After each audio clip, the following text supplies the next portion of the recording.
فروشی ایکری والله 4 کیلو به 4 کیلو لا چه نکری 52 ساعتی بیفروشی هاتون بيفرو 64 ورقه سرره چند ورقه 64 باشە دوای چنێک ئیشکردن ئەتوانی ئەو 64 وەرەقەیە پڕکەیتەوە چەند ساڵی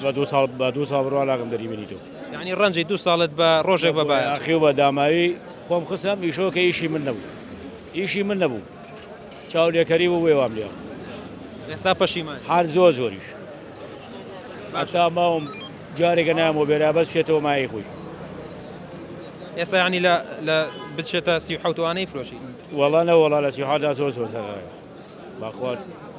زۆرە ڕازەرە ئێستا لەوانە لە ئیشوکاریش بوو بێت یادی بووە ئارەوەڵا جگە لەوەی کە زەرەرەکەی لە ئیشوکاری لەو زەرەرە لە ئیشوگاریش بوو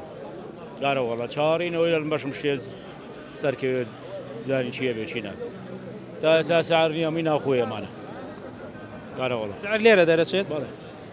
چیان سعر دەرەکەن ئەمانەیەم جوو ئەم بازرگانانە ئایبا دەست بازرگانێ خۆ بەدەست فەقیرەوە نییە بۆ چێ بەڕاستی پێم ناخۆشە ئینشەڵا خوا قەرەبوو کاتەوە